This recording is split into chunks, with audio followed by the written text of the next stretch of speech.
Hello everyone, myself Rohan Bansura.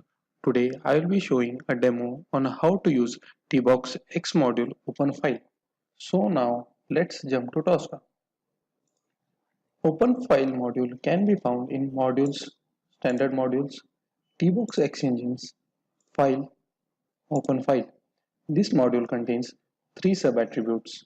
Resource attribute is the ID of the resource to be created, file path from where the content to be loaded into the resource. Content type, either it can be a raw data or an XML data. For this demo, I am using an XML file.